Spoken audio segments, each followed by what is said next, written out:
Welcome to the Lansing Connection. I trust you had a good, safe summer and are ready for this wonderful fall weather that we're going to be having. And as we're now back in session full-time working on the budget, as you know, I want to introduce you today to a very special person who I have known for a good 20 years. He seems to get younger, though, every year. But Patrick Anderson is someone who you may, if you live in my district, know a lot about already. He is no stranger to Oakland County. Patrick Anderson is the chief, what would you call it? Principal of the Anderson Economic Group here in Lansing, but he has been involved for a long time in really, if you will, guiding and directing some very fine public policy. And we're going to get into that in just a minute. Welcome, Patrick. Thank you, Nancy.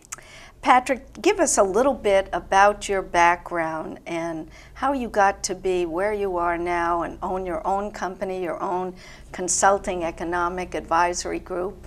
It's pretty impressive. Well, thank you. And I had some wonderful people that I worked with young in my career. I worked for Dave Littman down at Manufacturers Bank, who's really the dean of business economists in the country for 3 years.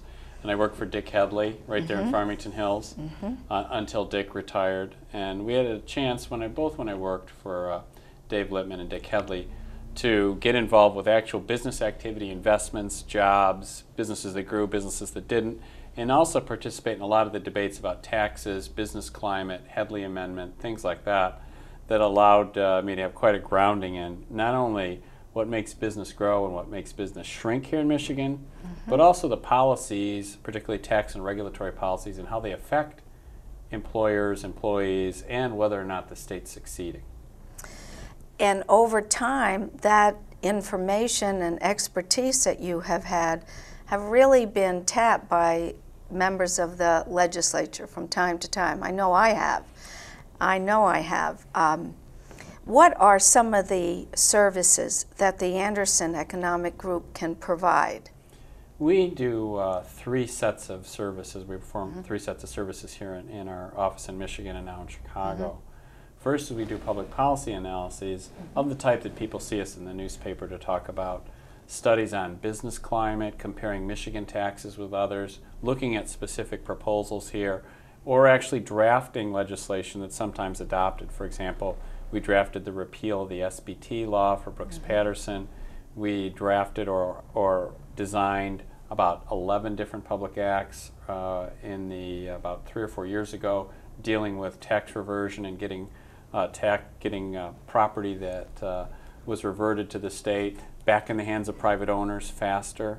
We've dealt with earned income tax credit, which I know you were involved in, and a lot of tax and other regulatory policies like that. So we do those studies, but we also do business valuation studies or commercial damages studies all across the country. So one of the reasons we've been able to build up a number of employees and have some very skilled workers here and really, I think, a great company here in Michigan is we're doing business in Michigan and we're selling those services in other states.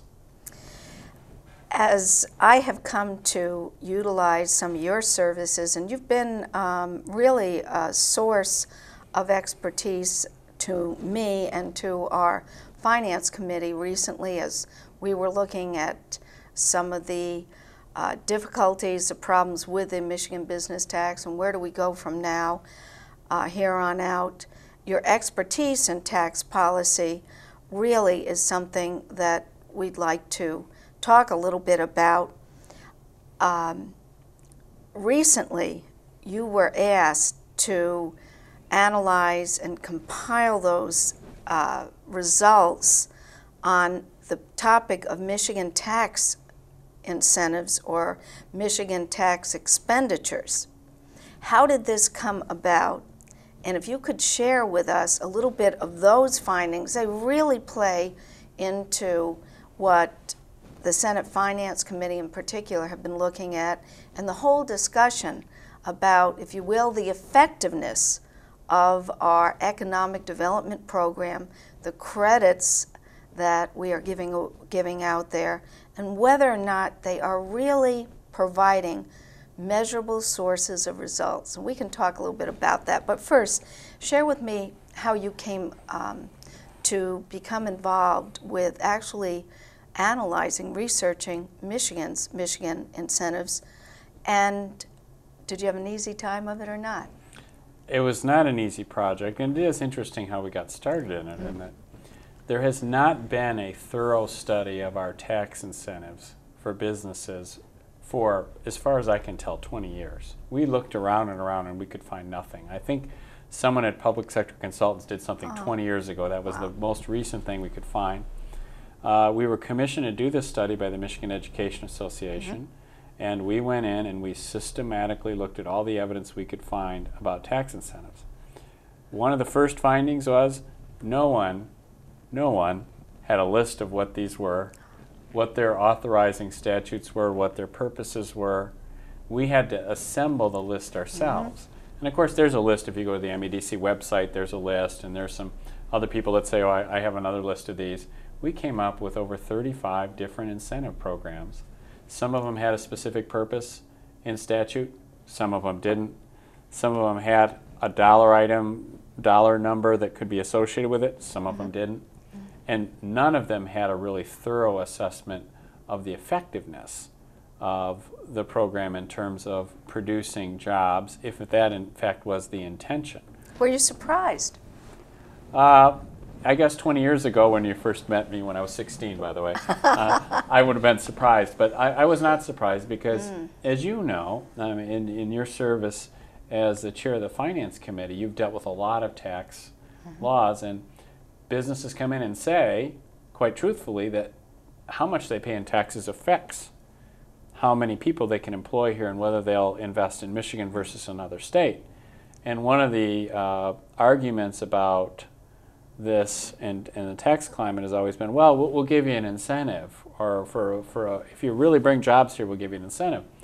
Well, the way this goes is it's always nice for a politician to stand there and cut a ribbon and have a press release talking about the promise of thousands of new jobs, and then where are those politicians when the jobs are there or not there?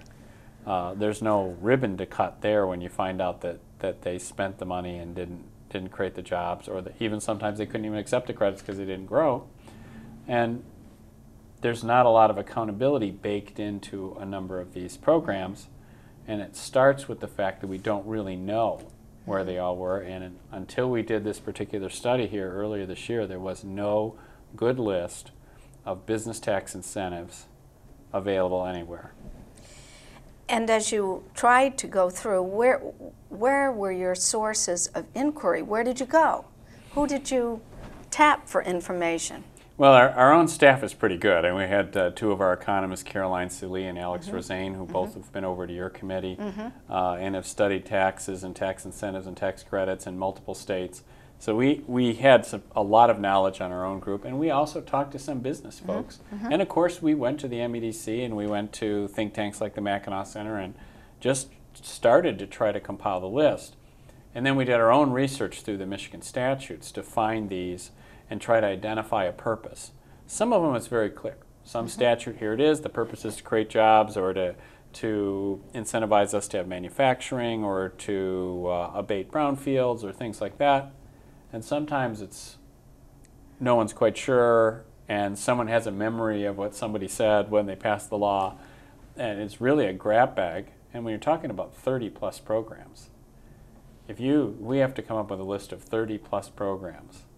Clearly there's something amiss when you have 30 programs designed to create jobs and you are not creating jobs.